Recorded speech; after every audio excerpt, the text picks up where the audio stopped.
Imagine a world where more women had the time to fully explore their genius. Welcome to She Rebel Radio, the UK's podcast for women ready to explore their genius. We've been celebrated for counter-status quo ideas and a whole dose of feminine perspective. Welcome to episode 153 of She Rebel Radio with me, Lulu Mins. And me, Mary Lobo. Today we're discussing the haunting true crime drama Believe Me, which follows the victims of the black cab rapist John Worboys as they take on the authorities who failed them in a fight for justice. As always, we'll be exploring this real-life story with a feminist lens, discussing the invisible barriers and systemic injustice that we as women face on a daily basis. These injustices impact every single one of us, and they interfere with our genius being out into the world. If you don't know, my background is as a criminal defence lawyer. I also studied criminology and teach it on a part-time basis. My background is as an investigative journalist, and I'm a true crime addict. And for some time, we've been wanting to explore criminal cases and justices against women with a whole dose of feminine perspective. This episode does come with a trauma warning, as we are discussing a difficult subject and something that most of us as women resonate with somewhere along the line. So please listen with care.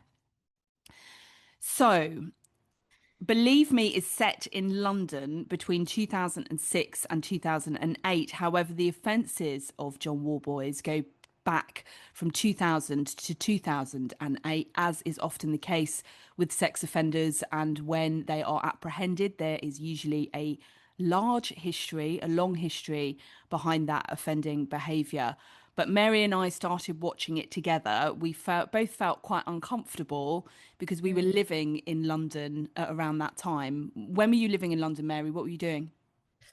Right. So I was living in London probably 2004 to 2008. I mean, I'd lived there prior, but I'd moved around a bit. So I came back to London in 2004, to 2008. And what was I doing at the time? I was just getting into working in television at that time. So I started as an undercover reporter. I was living in Camden. You know, it was kind of the best time of my life, really, because I was young. I was living, independently, and I was working in a fun job. Yeah, it's that post-university. I moved up there in 2005 to 2007. So we were up there at a similar time. I was living in Herne Hill. I was a trainee lawyer at the time. And prior to that, I was studying 2004 to 2005. So I was up there a lot. I was doing my legal practice course in the West End near Soho in London as well. So it's funny that we were both up there at the same time, but also when these offences were happening. Yes, and I think it was just generally quite rife at that time. There was a lot of people having their drinks spiked. I mean, most of my friends at some point, not in like this circumstance with the black cat, but a lot of them said, I went out last night. I didn't feel right. I had to go home or whatever. So there seemed to be a lot of that going on. Yeah, I was definitely experienced it when I was in Manchester and a couple of times potentially. And also once when I was in London at a work do in Smithfield, which I think was around 2007. And do you know what? I did get a taxi that night.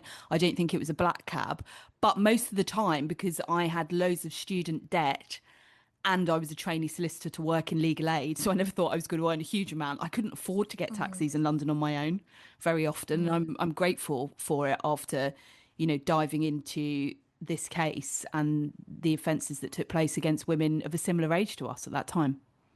Yes, and you would think anyway, the safest place you'd be, isn't it, is in a black cab. That's the whole point, and I think that's thread through the narrative of the drama, is that people would always say to you, get a black cab, don't get an unregistered cab, because the black cab is where you're going to be safest. Yeah, and some people still feel like that now with Ubers and things like that, but I believe he's not the only offender either in these kind of scenarios. But I Mm. felt like the first victim we were following was a victim from 2003. He, I believe, was not convicted of the case against her. She was not part of the trial because the police Yeah, destroyed she couldn't testify, could she? Because she wasn't able to remember. She wasn't able to place him in the lineup because she just wasn't 100% sure because it was a long time ago.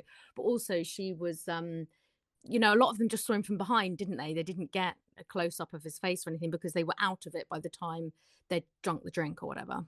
Yeah, and also the police destroyed the evidence in her case Yeah. because they didn't pursue it at the time. And I felt like she was Sarah Adams. She's called in the program, but not in real life because the victims are protected. But my understanding is they were very involved in the creation of the drama series. But she was Mm, a new mum and she was out with her gay friends in London, and mm, she'd had a very small amount of cocaine, and we saw yeah. her kind of battling the police's judgment of that. And even her partner, whilst trying to be supportive, was kind of questioning whether she remembered things correctly.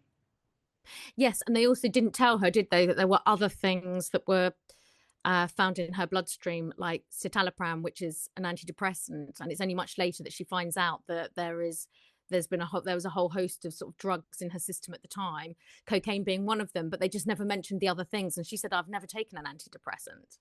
Yeah, yeah. And I think they were looking because Rohypnol was the thing at the time, wasn't it? Yeah. Those classic date rape drugs rather than Mm. a wide array of things that he'd put into their drinks.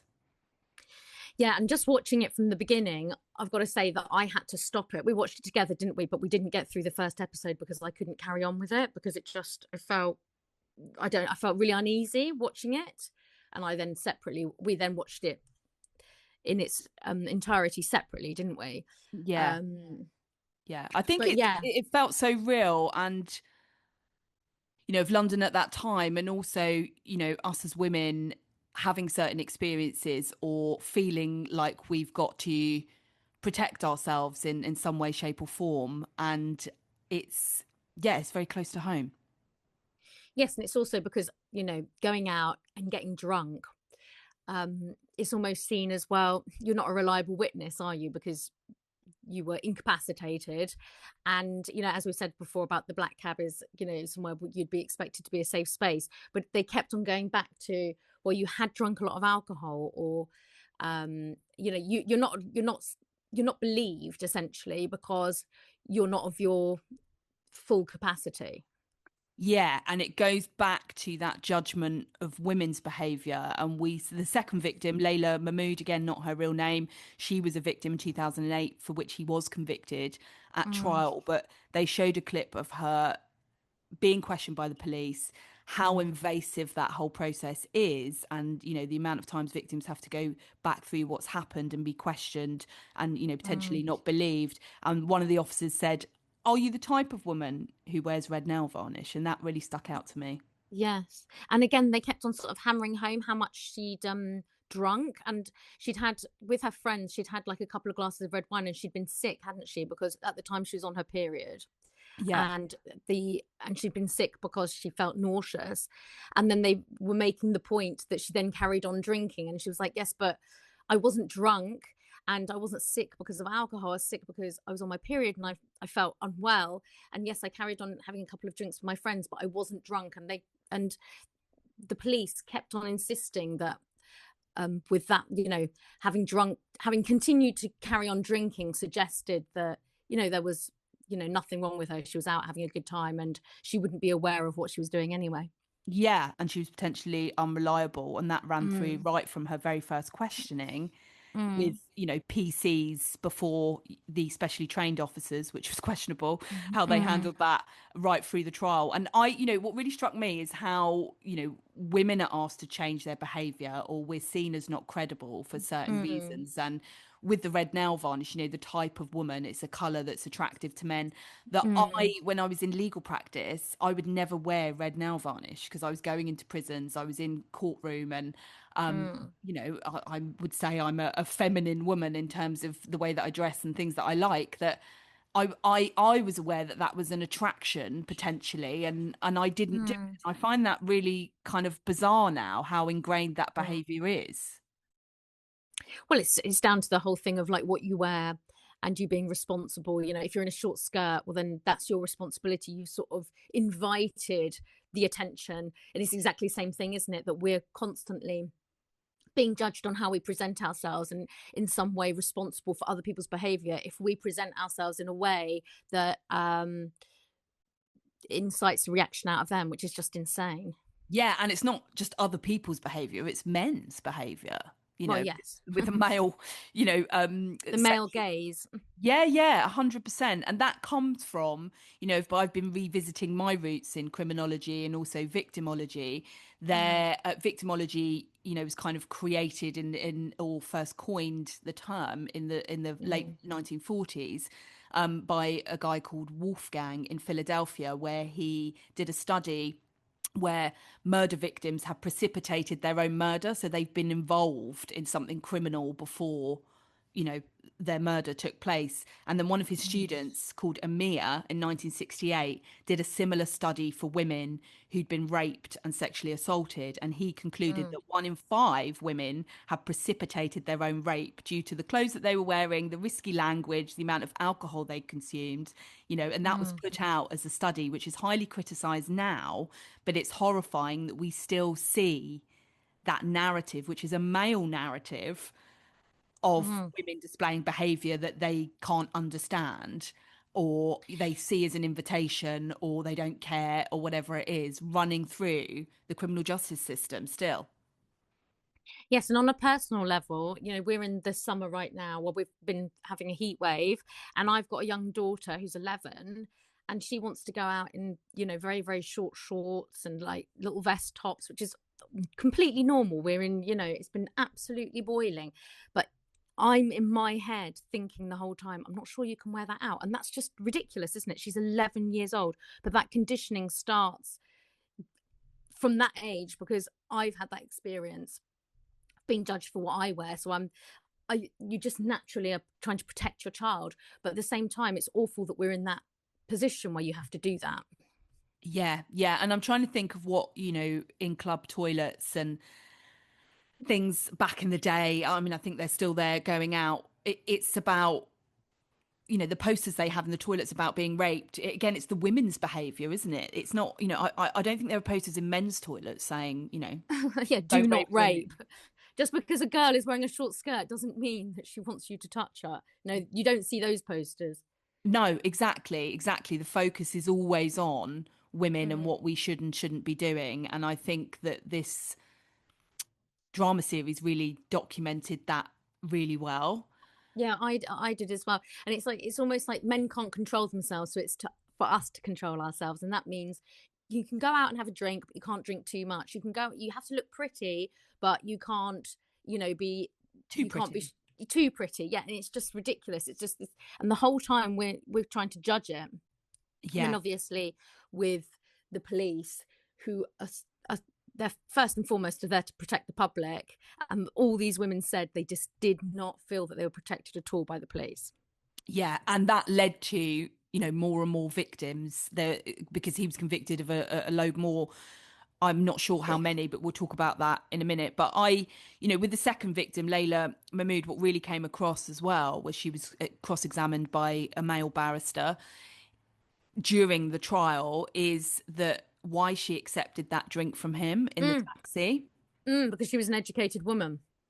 Yeah. That's what they said. Yeah. Yeah. Oh, God, yeah. I'd forgotten that bit. And Mm, her trying to explain that he'd said he'd take her home for a fiver and he mm, kept asking her to have the drink. She said no several times and then it just mm, became really uncomfortable. And a mm. male barrister is not going to understand the position that women are in when they potentially starting to feel unsafe in that moment. Yes, and also just because you don't want to come across as rude, and this is the problem that women have all the time, isn't it? That if you say no, um, you might have to be on the receiving end of an angry man. Like there was that one young lady whose husband was waiting for her outside, Yes. and when she was trying to get out of the cabin, she was smacking the door. Worboys then turned, didn't he, and started shouting at her and being really aggressive. But just prior to that, he was saying to her, "Oh, you're so gorgeous. You're such a stunning young lady." And then as soon as she became fearful and wanted to get out of the cab, he turned on her and started shouting. So there's that element as well, that we don't want to upset people, so we just sort of go along with things.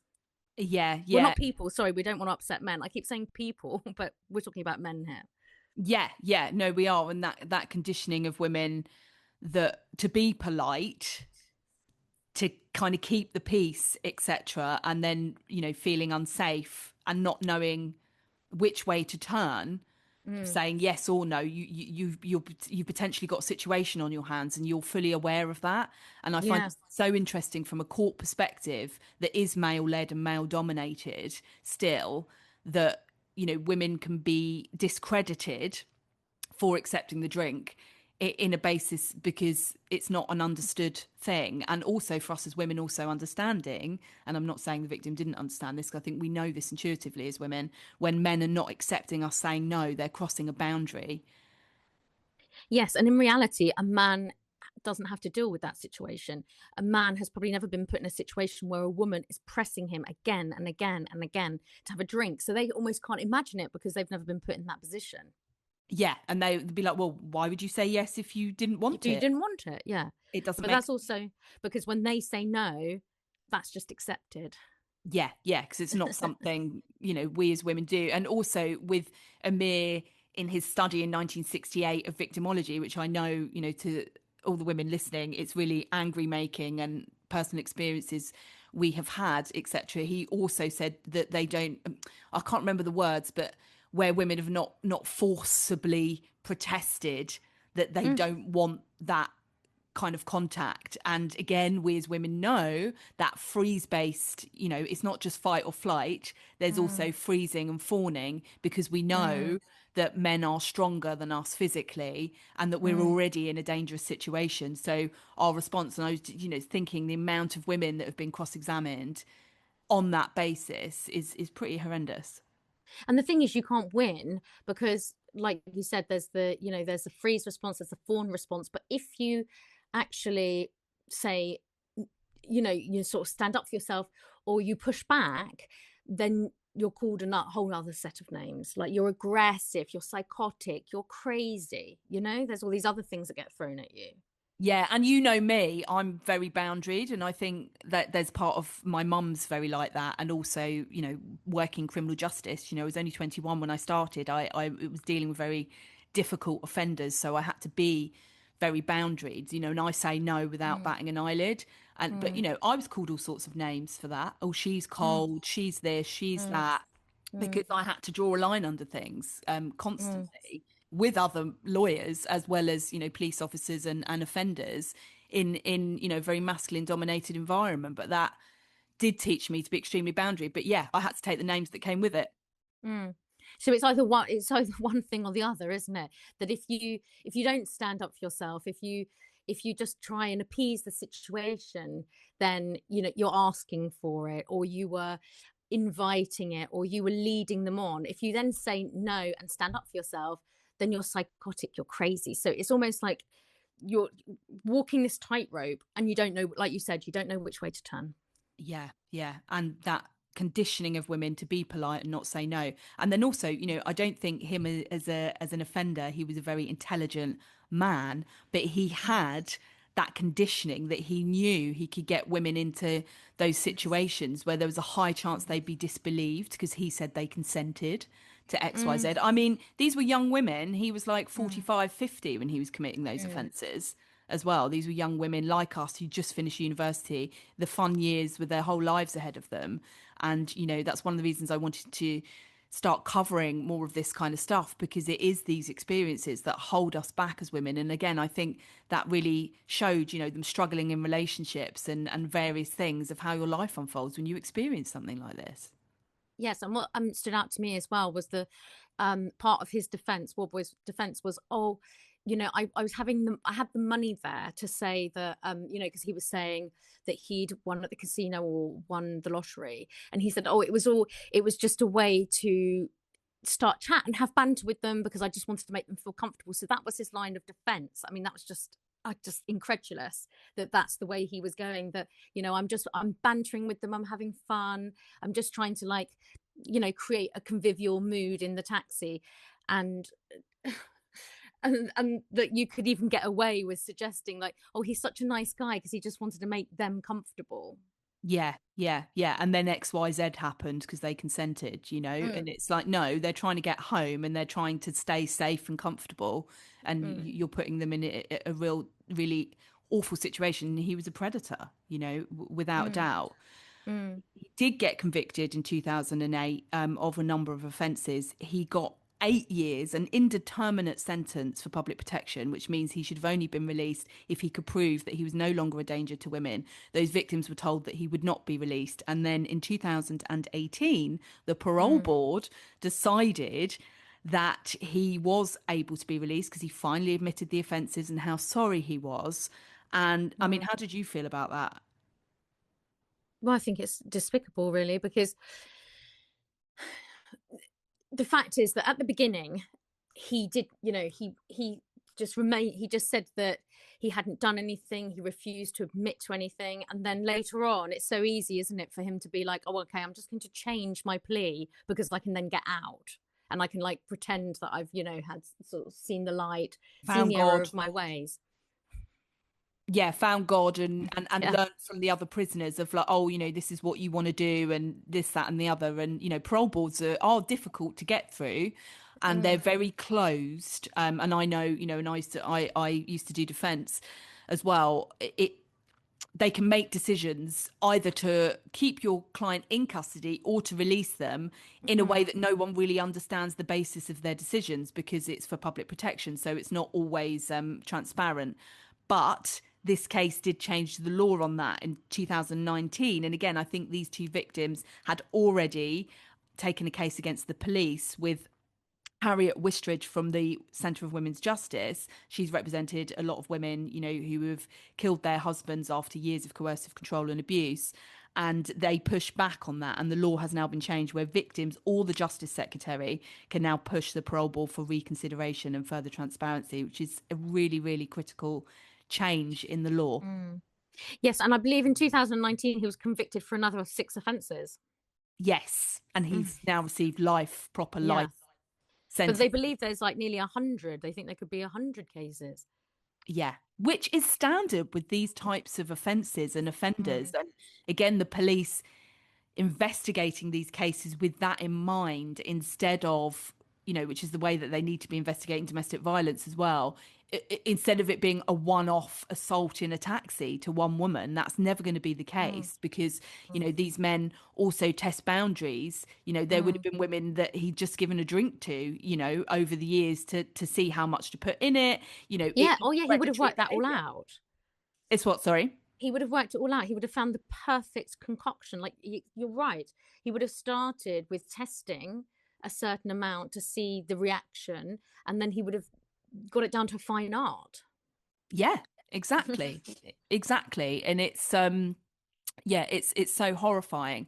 But I think what's interesting in terms of how these cases are dealt with as well, where victims are, feel like they're not listened to from the beginning, then here he's going to be released, is that, cases are against the state. So when a offender is prosecuted, it's the state or the king that's prosecuting the case because previously it used to have to be victims doing it themselves. If you'd stolen a sheep from a rich merchant's garden, they would pay and get you taken to court. And it changed, 200 years ago, etc. But I think the state, be that the police, the court, the prosecution, are so minded on working for the state, they forget the victims. And in these types of Mm. cases, as we know, the state is created by men for men. Yes, and I think that it's just incredulous that someone can suddenly admit their crimes, and then that would almost give you like a leeway to getting out. It should be the opposite, that you admit your crimes, and it's like, right, what you've put those victims through for not having been believed, or at least for having them to fight to be heard, that should almost like increase your sentence, not mean that you can now, you know, face a life of freedom. Yeah, and it shows where not a very intelligent man can learn to navigate the system Mm. and use it to his own advantage, whereas the women felt totally re-victimized, re-traumatized, and not heard or listened to throughout. without the likes of the lawyers from, the Women's Justice Centre. Yes, and there's, as you said before, many of those women's lives were changed irreparably. There was um, the one girl who left university, Yeah. um, you know, and she also then said she had problems with relationships, and that's the thing, is it? It's the knock-on effect of how it affects you going forward, being able to have, healthy, boundaried relationships, and then, get married or have children or whatever, or, just fulfill your dreams. It impacts these women so hugely. Yeah, yeah, no, it really does. And I felt it was a really good representation of that, and you could tell that the victims had been included in the creation, Mm, of the series. And it mm. was a guy, was it Jeff Pope, the Yes, Jeff writer? Pope. Mm, Yeah, and I read quite an interesting article about him, but interestingly, where he's pushing back and saying, the epidemic of violence and sexual violence against women is something that, really needs looking at. And, there is an epidemic of it at the moment, but he's also writing the BBC drama about the murder of Sarah Everard. But there are lots of female writers who are mm, up in arms that he is writing it. And I'm usually of that women need to tell women's stories. But what mm. are your thoughts? Well, I mean, I think he did a great job with this, and I'm sure that he had lots of input. But I think that, yeah, with that story of Sarah Everard, I think that, you know, it should be written by a woman, because that's a very unique story, in as much as, she it was during COVID times. She was essentially arrested, in inverted commas, by the policeman. And I think if there was, women writers, there are amazing women writers out there. They should be given an opportunity to tell that story. Yeah, no, I do agree, but at the same time, I think he did such a good job of this Mm. that I don't know if there's something around, and I think I can't remember the actor's name who played John Worboys, but It was Daniel Mays. yeah, and he apparently needed a bit of therapy after that, I think, because he really went into the role, and it's so insidious as an offender. I think I don't know, maybe men understand that to a certain degree, because I think that came across really well, and again Mm, we can't forget the victims and their, and Sarah Everard is not going to be able to contribute because of the mm. Oh horrendousness yes. what Mm, happened to her. But yeah, it's I'm usually an advocate for women telling women's stories, but mm, and women being the center of those stories. However, understanding the offenders and their behavior mm.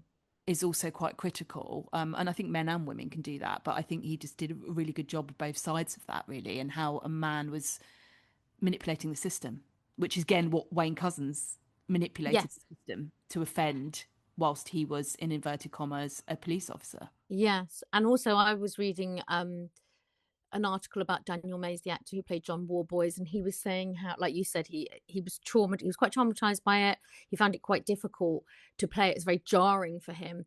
But also, and he said that he found it quite hard to, find any redeeming characteristics about John Worboys, because he said usually he tries to find the human side of the character, because obviously people are multifaceted.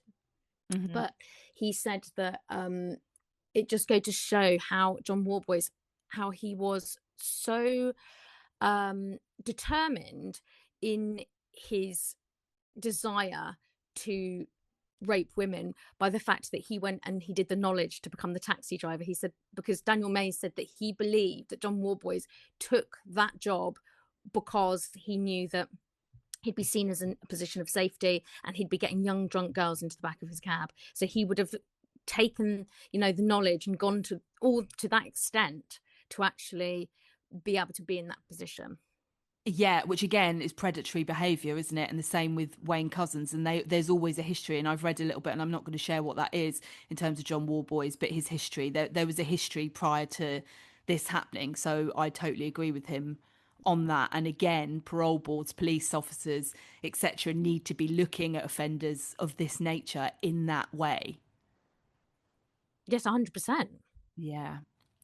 So, any final thoughts? And I hope for our listeners, it's been a difficult listen, but we felt Mm. it was an important conversation to have in respect of how this impacts us all as women in, our day-to-day behavior, how we try and keep ourselves safe, how we blame ourselves for things, how, funnily enough, watching Thelma and Louise last night, and, in that there's a horrific rape scene, and they feel like they can't go to the police because she was Mm. dancing with him beforehand, and it's all of those, the system doesn't work for women.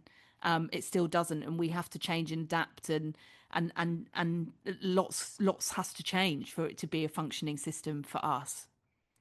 Yes, and also men need to understand that we are constantly in this battle in our heads, aren't we, of how to protect ourselves, how to protect our friends, and we're always looking for the threat. So if men need to be aware of that, that when we're in certain situations, we're always going to be slightly on guard. So if even out of a nice gesture, if you're offering a woman a drink and she says no thank you, accept that, even if you think you're being a nice guy by going, come on, just one more drink, just one more drink. But when a woman says no thank you, respect that, because you don't understand where that's coming from. You don't understand that that's that level of protection. We need that, and we need to have men respect that.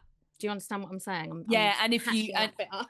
and if you I think that there is a real call for men to step up, because we can't, this is not a female problem, it's a male problem and a male behavior problem. Mm, If a guy overhears in the pub, etc., a woman saying no thank you and a guy's not listening, like, step in mm. and say she said no. Look, she said no. Yeah. Yeah, that's got to. And funnily enough, we were watching Thelma and Louise at a film club last night, and I was saying, because one of the guys had said, oh, thought it was a chick lit film before, he watched it properly and it unfolded in a way that was unexpected. And I was like, it didn't. I've seen it so many times, but unfolded in a way that's unexpected for me, because on a night out with women, we're always got our eye out for that stuff. Mm, Whether that's for mm. ourselves or our friend, who's needing a bit of freedom that night or has had too much to drink, and watching for those predators that are out in every single nightclub, and place dive bar, as they call them in America. There is always one. Yes, and also as women, usually when you're in a group, you'll never find that every single person in the group gets really drunk. There's always someone who doesn't drink as much or chooses subconsciously, consciously to stay that bit sober, because one eye has to be on the group. Yeah, and there's always someone that knows about that guy and his behaviour. And what struck me with Thelma and Louise last night was the waitress in there made several comments about him, to Mm, the police, and before the incident happened, because she knew he was, a predator in some degree. And again, that's always the case. It was the same with Wayne Couzens. I don't know about John Worboys, but I think certainly an ex-partner, has said certain things, because someone always knows that that person, that guy, is a danger. mm. And also, just that you just reminded me as well about with the first lady, who had the baby called Sarah, Hmm. when because John Worboys, he went to her house. Well, it wasn't her house, because she was already aware that there was something fishy going on with him. So she'd given the wrong address, hadn't she? Yeah. Where she used to live, because already she felt slightly uneasy about him. And then when he took her to that address, and after he'd assaulted her, and he wanted to make it look like she was just passed out and drunk, and she was the one who and she'd been apparently sick over the back of his taxi, which wasn't true. He knocked on the door and got the guy to come out. And the guy, when he went to the police station with her, he said, she's not she's not there's something more going on here. She's not just drunk. Like, you can tell she's been drugged. Look at her. Also, he was really weird. He was behaving strangely, and they completely ignored that. Yeah, And yeah, he, as a man, picked it up. yeah, and they ignored it, and they didn't even take his details of his taxi, which is just, and I do, have to remember what the police are dealing with, chaos all day, every day. Mm. But yeah, it's horrifying, isn't it? Of what, wasn't listened to. And the same with the second victim, of him taking her back to halls of residence. you know, Mm, and he's on the camera and they're like, oh, well, he wouldn't have done that if he'd done X, Y, Z. So, but yeah, he's playing the role of a taxi driver and being responsible in order mm. to cover up for the behavior that was pre-planned and premeditated. Yes, I'd like to think that now, 2026, we've learned from this and the police have learned from this, and this kind of thing wouldn't happen again, but you never know. Yeah, I know. It's we go round in circles with these things, but ladies, stay safe, and guys, call men out on behavior because as we said, it's not something that women can challenge just by ourselves. Thank you for listening to She Rebel Radio. If this episode has inspired you, please pass it on and share with at least one other incredible woman. Don't forget to also hit subscribe and leave us a review. And if you're ready, you can find out more about you and your genius over on my new website, thegeniuswheel.com.